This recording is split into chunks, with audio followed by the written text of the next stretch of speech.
erokamano ni Nyasaye okinyi machielo makawuono kendo kuom thuolo maber ma Nyasaye chako timona mondo achak anwang're TV mar Lolwe ka katudora kodi achiel kachiel in janeno mar Lolwe TV. En Jumapili okinyi ma Nyasaye olosona thuoloni kendo mondo achak abed studio ni kendo wachak wasom wapuonjre kendo walam kodi Nyasaye katieko.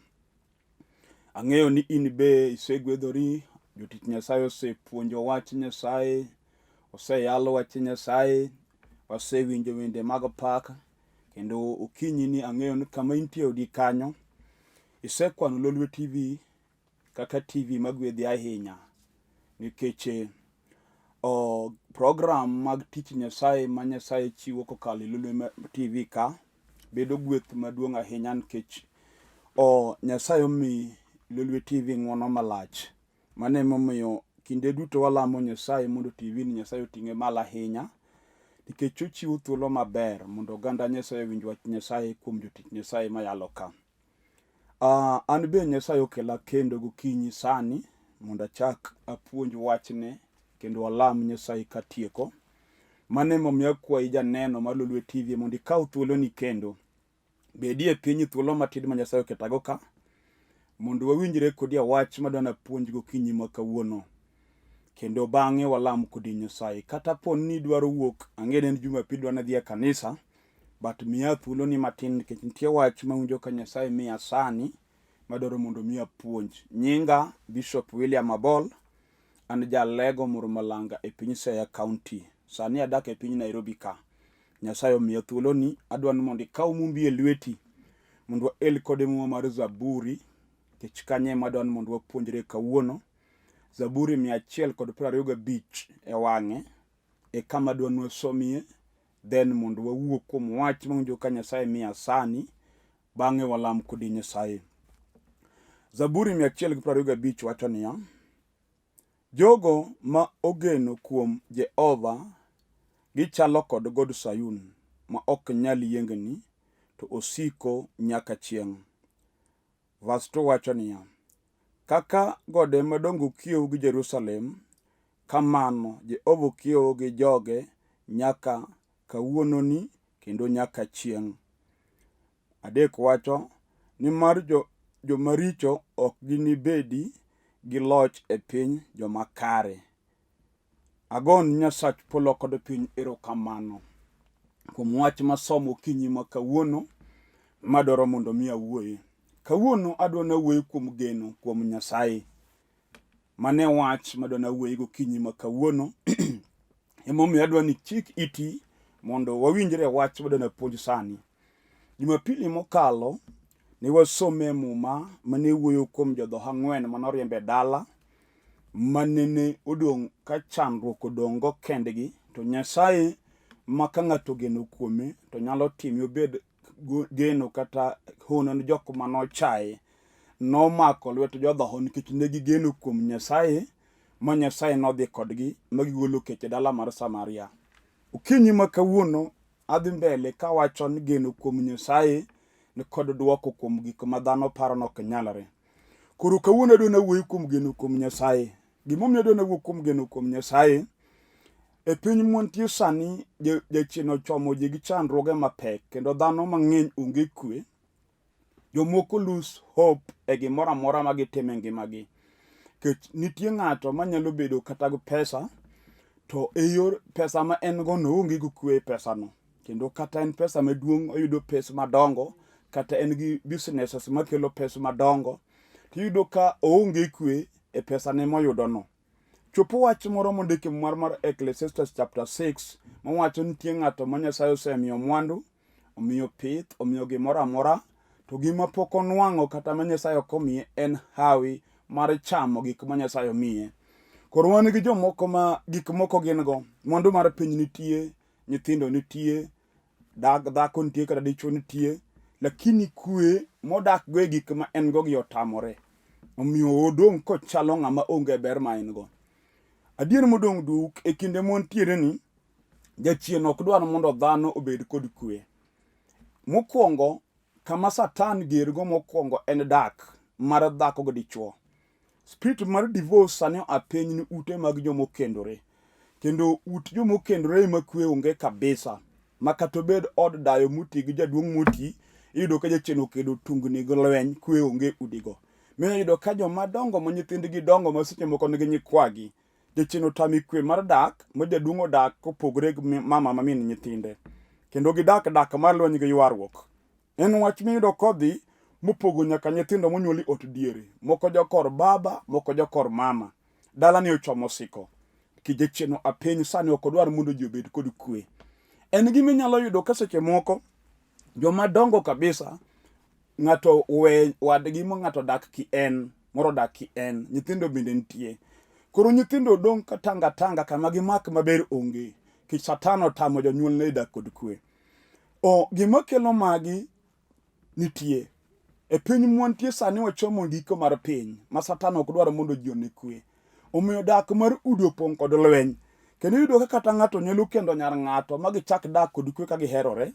Adier ko en owuon bende oketo chunye ni mato chiege mohero modwa nodaggo. To nikech jachien ni sani ok piny ok odwar mondo ji odag kod kwe, iyudo ka jachien mako wuod ng'ato ma pache ler, mariek mong'e gima timo, mipo ka chunye wuokie ode, seche moko dhako moro emo donje ngimane. To dhako modonjo ngimane na jal machame, momake, mopoge gi nyithinde gi chiege. Minya yudo ka ng'ato monego par ode, wiye wil go ode, kendo timo gik moko mibi penjo to ng'ani ang'o matime. Gima timo jal en jachien odonjo kuome, kendo Satan nosembe mondo oketh kare. Adier modong' duk, spirit mar chode sani no mal ahinya. Jachien chode sani no mal ahinya. Nyaki ut jomokendore modak, iyudo ka dhako chodo, dichuo chodo. Tami ang'o matimore momiyo gima kama timore. Ena jachien apeny mondo ovuny ndoa mag jomokendore. Kendo nitie mine moko kata nyiri moko kata mon moko ma gin jachien modak e chunye, ok odwa noted ng'ato modak go chwore, lakini chuny modak kuome en mar ketho ut mon moko. Mane tich motimo, kendo en gi rieko moseche moko jachien oketo wach moro kuome. Moko osedhi as far as mako nyaka yien moko maricho majuoko omiyogi, ma ka dichuo moro luwo momako to dichuo noketho mok chak dogie ode. Mano spirit matiyo kode. Mak man gima ng'eyo ni gima kamano kata ka timore ka dhako moro time, to gima duong' no dhako ni gowo mare to nyaka dobed marach, kendo onge kwe ma en one ngimane. Kata bena nochodo nikech omako chogo chamo pesgi, pesa to biro chamo, kata kamano pesa mochamo ne be gima konye go onge. To kawuono adwa nawuoyo kuom ng'ama ogeno kuom Nyasaye. Ndalo mokoro jachien opong'o ji gi lweny, ma weche oromo ji, ma ng'ato wuotho ka chunye parore. Kinde makoro kata mama ka wuoyo kodi gokinyi sani, idak ini odi lakini nindo ok teri gotieno. Ti gik machamo chunyi mokete go parruok, momiyo kata kichiemo to kiyieng'. Ti wach manyalo chamo ng'ato munjo ka gino dhi kodi, ma kata chiemo ni e ot, tidhero ka ng'ama chiemo ok chiem, ket nitie gima dhi kodi. Wach nyalo chamo ng'ato molo tuo mar kansa. Yudo ka wacho chamo wuod ng'ato mane dende ber, ma dende odhero muti kata pod otin, ket nitie gima dhi kode. Gimomiyo mae timore pok ogeno kuom Nyasaye manyalo mako lwet ng'ato. Wuone ndalo ma gima ng'ato nego tim ng'ato geno kuom Nyasaye. Piny ogik kama koro rieko mar piny go, somo mar piny go, mondo mag piny koro ok kony. Kete nyaka joman go mwandu, nyaka joman gi ndeke ema jachien otami kwe. Miyudo ka ng'ato adier wuotho ka chunye ni mabor, kendo jomoko dere mipenjo to ng'an to koro ang'o miyo dere, nikech en gi everything. Ka gari, gache ni dho ot, ka ot nitie ot malich, gimoro amora nitie, lakini yudo ka ng'ani ochopo e derruok. Gimochopo e derruok koro en beyond gik mineno kod wang' mag piny. Nitie gimodhire mogik kode e wall, motame kwe, momaye geno, mowinjo ka koro chunye owalone mondo okaw ngimane. Mano kaka jachien matiyo piny sani chalo. Onge gima nyalo goli e lwete unless ni tan michak ilokri mondo idwar Nyasaye, mondo igen kuom Yesu Kristo ma wuod Nyasaye, mondo emobed ni jadiera. Onge gima nyalo konyo ng'ato e piny montie sani mak mana Nyasaye. Muma wacho ni jogo mogeno kuom Jehova gini chal kod god Sayun, ma ok nyal yiengni, to osiko manyaka chieng'. Gin ka ng'ato ogeno kuom Nyasaye, to obiro chung' motegno ma kata yembe yiengo piny, kata yembe yiengo udi mag jomodak, jomogeno kuom Nyasaye. Dhako gi dichuo mochungo Nyasaye, malamo Nyasaye gadier, morito warruok, to wuotho gi Nyasaye kodimbo. Kata Satan tem yiengo odgi ok nonyal, kech momwacho ni gichalo god Sayun, mok nyal yiengi, to en osiko manyaka chieng'. Donge ineno mama kiyumba yumba, ngima onge kwe min go kisetol. wan go jok ma jachien otami dak ma kata ko kende ng'a maber to gichako maber to gitieko marach kabisa. Kendo inyalo kendi midak kanyo itieko higa achiel to kiny lweny manoguli ka dichuo mokwongo lawi kendo goli kanyo. Wan go mon moko miyudo ka dhako odak e ode gi nyithindo adek to nyathi ka nyathi ni kod wuongi, to wegegi monyuolo go nyithindogi gin jok manokende, ok jok mane chode, gin jok mane giwuoyogo ma gipango go dak ma gichako go maisha. To nikech nitie gima dagi ni nyako no gidag gi chuore, miyo gini chako kode to kosemiye ich kamokende no to jachien no riembe oage nyithindo. Koro idong' gi nyithindo kichandorigo, nyithindo michandorigo ma koro pong'o wiyi mamiyo koro chunyi gombo derigi ni kod wegegi monego pidhgi to nego puonjgi. Kata kamano jachien mok dwar ni kotami no kidak kod ng'ato. Koro Satan nikech muma wuoyo kuome no janek, kaka Yesu puonjo e muma mar Johana ni Satan janek nyaka achwech mar piny. Kosetimoni magi moketie chandruok to gimonyisi ni mondo koro ideri, mondo koro itho. Miyudo ni ng'ato nego nyaka nyithindo ma innocent, neg nyithinde nikech koro stress ma en go. Iwinjo, mano ok solution. Mago kata timo timiri chandruok nikech nitie tho tok tho. Bang' derruok koro ka mach mosiko manyaka chieng' boriti. To nitie Nyasaye minyalo dwaro kapod ingima kaka pod ingimani. Sami winjo ka koro nyiri ma in mbaka ma ji goyo no. Nitie Nyasaye inyalo dwaro gi pi wang'i. Minyalo ywak ni adieri kiloko chunyi mondo mi obed ni Nyasaye. Nyasaye manyalo golo ni ng'ato wich kuot ka koro ji ochaye kinyiere ka en mbaka ma piny goyo. Nyasaye no nitie. Jochiende jomriambo ginyalo pong'o chunyi makata okinyi sama wuoyi kod dichuo. Jachien nyalo ketho tijeni tema onge tich kama ichwoye lweti mokelni gowi ma kama ichom koro onge. Ibandhi ma ikinind, ibandhi mokiwuoth kata kama intie pondo kech gowi oluori. Jachien onyisa ni koro wich kar neno wich kuot ma kama, tafadhali koro ideri. Mano jachien kako jamriambo kech tichne en nek. Yesu wacho ni jakuo biro mondo kwal, onegi alafu okethi, mano tij jachien. Kosebiro momes kila kitu magi to koro ng'isi ni mondo ideri mondo itho. Kwer Satan niya, nitie Nyasaye ma jakel geno ni ng'ama onge geno. Nyasacha ma pod omiya ngima. Ngimana midwaro mondo aketh, nitie joma manyo ngima gi millions of money. Mamoko chulo pes madongo e suptande kuonde ka mondo gibed mangima, to ngima otamore. In to Nyasaye omiyi ngima, Satan nyise ni koro chandruok ma in go lich ahinya mondo koro inegri. Kwer jachien no kawuono. Nyise na bro struggle in ngima ma antie ni nyaka Nyasacha nomiya chaka amalo mageno chak bedie. Muma wacho niya, onge temruok ma ng'ato osenwang'o moko mano mayudo ji. Kendo gimitimo en gima osegatimo jomoko. To chir kod geno kuom Nyasaye nomiyo Nyasaye ochoko gi magichako gibedo jomigeno. Gima intiere no ok nyal tamo Nyasaye golie. Gima tim kawuono lok chunyi mondo igeno kuom Nyasaye. Tiende lok chunyi kawuono mondo ikaw Yesu Kristo kaka jawar. Yie kuom Yesu ko e chunyi ma iye. Kata jochiende go ketho dalau. Wan gi ji ma kata kama odonji ma onge. Jachien omuko dala moriembo ji te ma ji opogore ma ng'ama rom gi wadgi onge. Idong' kendi ka iwuotho kendi kichalo ng'ama ok nonyuol kod ji. Seche moko jachien otengi kind jodalau. Oweteni nyimegeni monyuoli go otengi ok gidwari. Ng'ami pim go wach onge, idong' ka piny chami.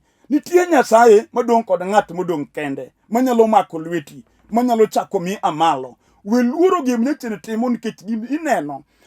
Muma wache muma mar Johana ni ka Lazaro tuo to or jo ote ir Yesu, to Yesu ng'iso ji niya, tuo ma tuo Lazaro no ok en mar tho, to betie mondo nying Nyasaye nwang' duong'. An ba nyisi niya, wich kuot gachaya mikaleno ok obiro mondo negi, to biro mondo nying Nyasaye nwang' duong'. Kendo kinyalo yie kuom Yesu kata gokinyi ma kawuono, to Yesu biro golo wich kuot no oko kuomi. Ma joma nochai nopenj to Joseph manyo wang'e norumo chako chunga dier eka gining'e ni kara nitie Nyasaye manyalo mako lwet ng'ato. We luor kata piny tek. Muma wacho ni ng'ama ogeno kuom Nyasaye chalo kod God Sayun mok nyal yiengni to siko manyaka chieng'. Ne kigeno kuom Nyasaye sani kata ichiliel manyuola no malo moriembo gi nyithindo, kech wan gi miere moko ma joma odaki gin joma onge chuny dhano. Joma seche moko gin ema ne ginego chuori ke chuori ne nigi yute lwete ka nyiego oloyo anyuola. Ka gisenego chuori to sama ne giiko chuori tibe ne giriembi gi nyithindo ma gikawo lo ma gimaye mwandu te. Idong' kitiyo tij med seche moko ndiki ot moko ne gidagie. Itiyo tich kamoko ne giyudie, iluongi anti ot moko dwatni. Lit mi chunyi kiparo no mwandu chuori noweyo monego kony ne nyithindo. Kata kamano jomoko dagie. Jomoko noma mond liete nyaka plode. Miyudo ka plot ma chuori nogero monego kony nyithindi, ng'ato dong' yie machamo. We luor muma wacho ni Nyasaye ni Nyasacho mondo liete gi nyithi kiye wo cham gi mochamo no chieng' no de to in dwaro mana Nyasaye ma jachung' kod mondo liete gi nyithi kiye be chunyiwe anga ike nitie geno kuom Nyasaye mayalo onyalo kelo geno ngimani kata piny nyiero ng'amo geno kuom Nyasaye chalo god Sayun en ok oyiengni kata yamo kudho kata lwenjo biro biro to go ito we yawe akanyo nikech Nyasaye ni kodi koro gik mwakale ok onego wuok kod chunywa kagima koro Nyasaye ojwang'owa gik mikalego Nyasaye ong'eyo kendo Nyasaye nitie kodi wan gi ji moko mengi mane ma iye kong'ire to kono en useless omiyo chalo ng'at moro moko dhano kata kodhi kindi joko ng'isre kagima en dhano ke gimosetimo time odwoke piny to ground manyaka joko manokonyo tinde nyiere joko manopuonjo tinde ochaye joko ma en ema nomako lwetgi tinde wuoyo marach kuome gino nyalo mikoyo chami kata chieng' rieny mwinji kadhi kama ji nitie tami nikech nitie gimodieri e kind jowadu nitie Nyasaye maneni mong'eyi Nyasaye mono nyalo go teko ma onge gima tek manyalo chunge nyime muma wacho ni ng'amo geno kuom Jehova Nyasaye mar Israel Nyasaye ma jadiera Nyasach Musa wuod Abraham Nyasach Elija ma janabi kigeno kuom Nyasaye na dir gi chunyi ma iye ti yie kuom warruok miweri gi richo gi timbe mag jochede mag piny ti walo Nyasaye mondo bed ni Nyasaye kata jachino dhiri ma piny chai Nyasaye no chako mi amalo kendo Nyasaye no chako duok ni geno we luoro gi mikale yie kuom Yesu gi chunyi ma iye kata jachino no oketi ma in itiyo to gima tich konyigo onge pie ng'ato ma pesa nwang'o to pesa kethra kethe lwete kata yudo pesa adi to pesa rumo ma gimo konyego onge omiyo wuon gi ji matiyo higni to kata ot madoger dala mondo dagi otame kochako gedo to kisrani biro ma pesa modhi gedo gurum kamano omiyo in gi nyithindo madongo kata gi isedhi ma higni mang'eny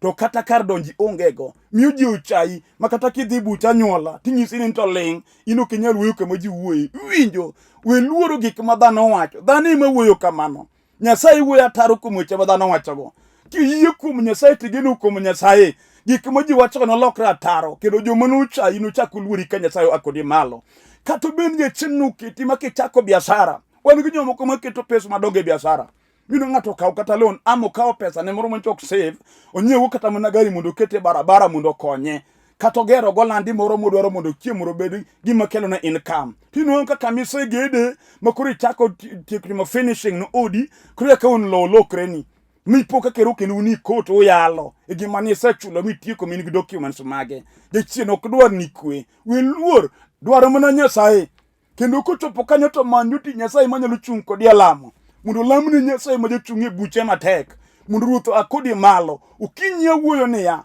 ng'amo geno kuom Nyasaye lweny ok lo lweny to biro goye lweny to biro biro ni to lweny ok en mare Nyasaye wuoyo kod Josephat ni winjo Josephat dhiwiro dhi lweny to kik uked nikech lweny ok maru an Jehova lweny en mara to chieng' ma Josephat gi dhi e paw lweny to gichako pako Nyasaye ma wuoyo kuome ka gichungo Yesu ja Nazareth gipako nyingo sana jaler chieng' no Nyasaye ma jahono nokelo confusion i kambi mar wasigu manutu wasigu chako negre kendgi mumwacho no moro kama ne wodhole kaka chuogo wadgi ne ginegore kendgi ka jo Israel to pako Nyasaye nitie Nyasaye manyalo confuse wasiki miyudo ka jok manogo akreni manochoko bura nikech in chako chwarre kendgi go kombe gigore kendgi ma ng'ato lawo wadgi manyaka siri mane gilose piny mane gikunye logi elo kendgi madiera ng'ere Nyasaye ka ng'ato geno kuom Nyasaye ma ka ng'ato geno kuome Nyasaye ma Joseph wuod Jakobo geno kuome ma kata owetene odare owetene ouse lwet jomwa moweye ka gima nonege mowicho wil gi Joseph e dalagi kech jodalagi odagi owetene ouse to Joseph odong' kogeno kuom Nyasaye kata tere ka Potifa dwaro mondo nind kode odagi wacho nitie Nyasacha moro mageno kuome afadhala thoe jela to kawe Nyasaye mageno kuome sama mago timre Joseph ng'e Nyasaye monowuoyo kode manonyise ni nobed taya mar odgi owetene 11 nukulrene kachiel gi min gi kod wuongi ong'eyo gino kendo kano mane siri mara i chunye wacho ni kata jatini nega to Nyasaye tabiro dong' ka geno kuome omiyo tere jela kanyo dakie jomotwe ma jokuoge yanye jonek moneko oko ma ide jela penye ni to koro itimo ang'o ka mi wacho ni in gi Nyasaye omera kata ibed ng'ama war piny nyalo yanyi gi Nyasache milamo winjo gi penye to ere Nyasachi no Daudi penjo wacho e muma mar Zaburi, nijua sika penja pile, ni ere Nyasachi nogo milamo. Gimomi penjo Daudi kamano, nitie wach molo Daudi gi Nyasache. Koro ji neno ka gima Daudi orem, kata kamano Nyasaye nitie. Makasa ni oromo to gima ji wuoye no, obiro pudho oko gi lop tiende, mokel geno, weluoro weche dhano. Dhano to biro wuoyo, kendo gibiro yenyo, gibiro go mbaka. Tiwinjo, jok ma wuoyo go be kelo to be gibe girem. Gena kuom Nyasaye. Daudi wacho ni gipenja pile ni ere Nyasache milamo. Ne gipenjo Joseph, ere Nyasaye mikaswa go Nyasaye jo Israel no. Mwatop mana kuri jela ka. Kaka nyugo kayo kaka kai. Kaka ilili gi chupa kaka lelo gi chupa. Kaka wabeto kaka kibeto. Ti wacho ni ere Nyasaye. Omera Joseph no kobagni. Kicho geno kuom Nyasaye maduong'. Ugeno kuom Nyasaye moklomo nyaka chieng'. Wacho ni onge wach. Odiochieng' biro unung'e Nyasacha. Ubro nene. Omera sama koro weche tek koro leko chope e jela ka koro dhano leku lek batiende gi tek. Nyasaye manocha ng'at mani wuoyo kwe marachi ma koro leko lek. Ungiso jala cha wach machielo mabe ungiso wach machielo to weche mwacho timore te. Ka Nyasaye nigo ng'ato. Weluor kiti nyalo kata bedo jayalo, nyalo bedo kata bishop kata jatich Nyasaye. Seche moko lamo ne jomoko ono timre ni seche moko ni mari poko timore. Koro jineni ka gima koro ini Joseph no koro joka weche to gigo timre ne joka. Ten pod donga donge jala. Okungiso ni Nyasaye onge kode. Sa Nyasaye mabiro. God's time is the best. Weluor kata nyuriembi, weluor kata nyimegi nodhi tedo tini donge dala pok yiro dichuo. Nyasachi nitie ki donjo kuom Nyasaye. Kiyie kuom Yesu gi chunyi. Omera ke kawo Nyasaye gadier. Kata juyombi modhi mbele ruoth no mak lwete law kodi jomoyombi mane jokgi. Donge Joseph no donge jala ka jok mukoro wacho wuok. Chieng' ma Nyasach Joseph no amalo. Jojela no wuoro jite no wuoro nikech no ome ijela kod gari manengo na tek ka koro tinge kirwakne lewni mag bei tere od president ter Nyasaye mangato geno kuome kigeno kuome kata juse dhi muweyi omera Nyasaye no biro mako lweti. Daudi wacho no pedho na mesa nyim wasika mondo chiem ka wasigo neno mane Nyasaye mawuoyo kuome. Geno kuom Nyasaye nyalo miyo gik ma jo wuoye lokre ataro ka ng'ato geno kuom Nyasaye. Ukinyi makawuono okang'eyo ni winja nade kami betie kanyo. Jaduong' kata dala ni osedong' magdala ni ngero magweng' goyo. Nyithindi mosomo dong' koran migeno kuom gi onge. Gidugo ka gimer ka gari giwacho ni onge to onge adier. Yudo ka wuoyi mosomo bano long nyaka chonge ka duka go koke kor gweng'. Wacho ni onge okono yieni. To dier modong' duko onge makata ot moninde dalo tame. Dhako tame dak en musumba matedore kende. Mono wudi maja university jachino donge gweng' kata omaki town kamidakie. Nitie Nyasaye moro minyalo geno kuom manyalo chungo dala momoko. Nyako matin kata piny odong' kodi in go ot maber dakie mtoka be riembo lakini dichuo makende otamore chuo neni ka picha magikalo to ging'iyo to giweyo. Kawuono nitie Nyasaye makigeno kuome ruoth mong'eyi nyalo chako chungi mami dichuo madak kodi kata juse yombi mabese nosedhi tedi dong' kendi. Ayalo Nyasaye maka ng'ato geno kuome to nyalo golo ni wich kuot makel ne geno. Nyasaye no kati bedo dichuo mojecheno sekudo wiye kendo wetene in yowuoyi maduong' to moni kendo to aya kendo mon to aya happy rachi kend kikendo tikendo mana ching'ato mabang' muda matindo ting'ro dako idong kendi ka piny wuoyo kuom weteni go ni bura. Seche moko ndalo ni mar go dala romo giketo bura no dhiambo dware dhako moro mani go dala kichuloro nwa yodoro mundu wagedi mane mbaka migoyo ni kendo giwuoyo kodi gi madharau. Weluor nitie Nyasaye mayalo sani. Nyasaye makigeno kuomi to nyalo chako gik mane jachien oketho. Onyalo chako losi. Wacho ni nyaka mabonyo nochamo nodwokni. Nyasaye ne mawuoyo kuome gokinyi makawuono. Be iwinja kibeto piny nena okinyi makawuono kati tuo ni jitinde wuoye. Iwacho ni mar ng'ane machato waweye gi Nyasache. Gineni kama iti mapok oland. Adiri be luoro mar to wuoyo kodi kata in hospital gokinyi sani nena. Iwinjo ka muche tin. Ndalo ni tin e bwo piny ka imedi pi medi muya. Inindo kanyo tiwinjo wache mayalo. Gen kuom Nyasaye mayalo sani. Isegeno kuom yendo hospital poke chango. Daktari osechiedhi osepimi gi mashinde madongo pod otamore. Kawuono wan gi Nyasaye manochweyi mong'e kaka remo ringe ler. Nyasaye mong'e yiere wiyi mong'e kwan mag yiere wiyi. Jalno kawuono kal gik moko te. To chunyi ma iyo chom Nyasaye nego kinyi kamininde kanyo. Wach ruoth adier kawuono wali ngimana. To Nyasaye mayalo biro changi okinyi makawuono kendo ibiro chungi pieno no. Ibiro akanyo moko ma onge yath mochwoyi nikech Nyasaye wan gi teko. Ochango tuoche motamo dakteche. Kata ibedo dhako nyachino dongo e dala. Ine miya nikech jakiso nikinyuolo nyathi to nyathi tho. Mane mbaka manyike ni morgo. Kich gima timi morogi.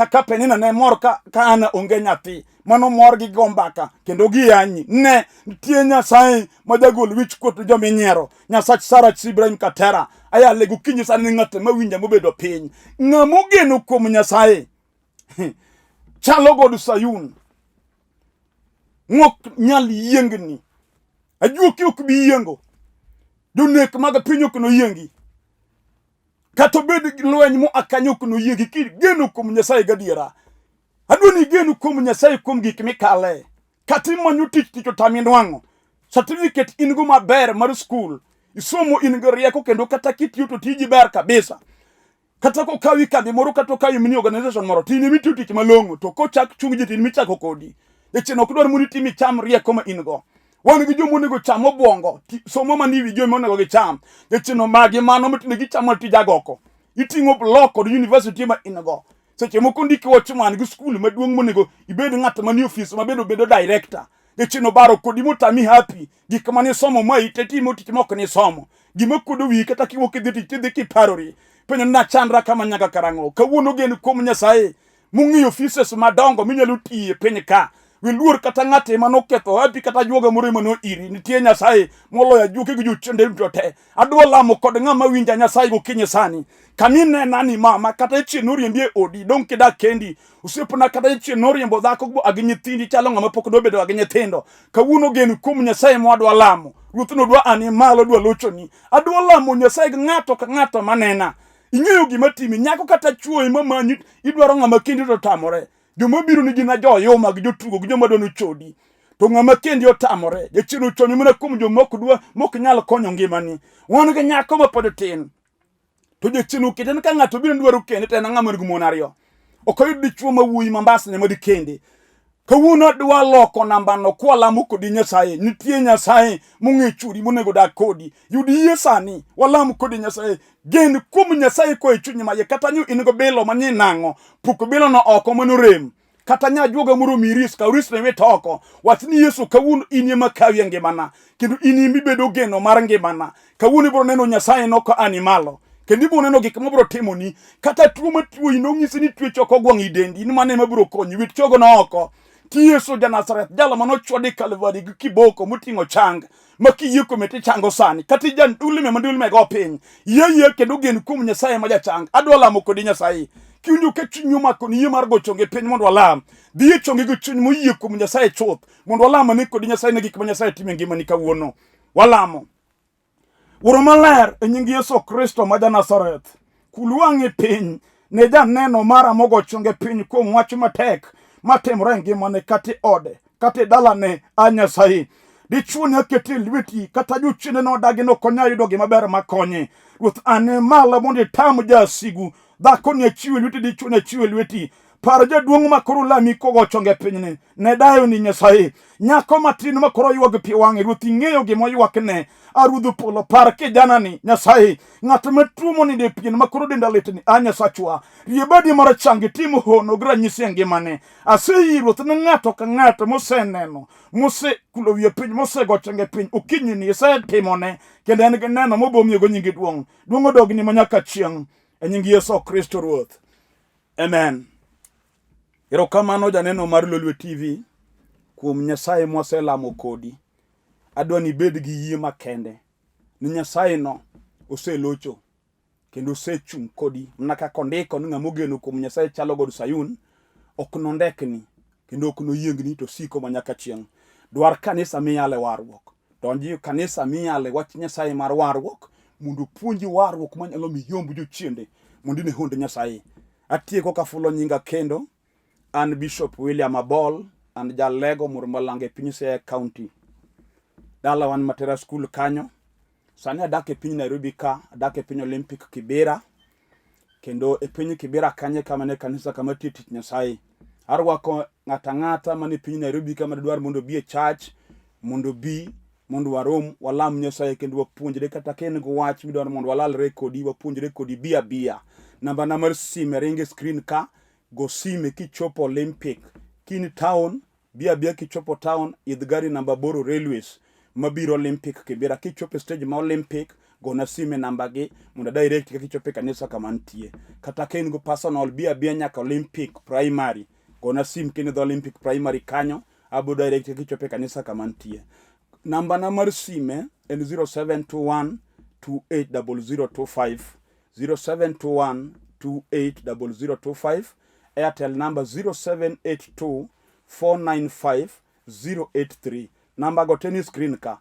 Inya yuda YouTube account mara ki subscribe Bishop William Abol. Bishop William Abol YouTube account mara ibo yudo weche Nyasaye mag puonj man kanyo mabiro konyi kendo biro gwedhi.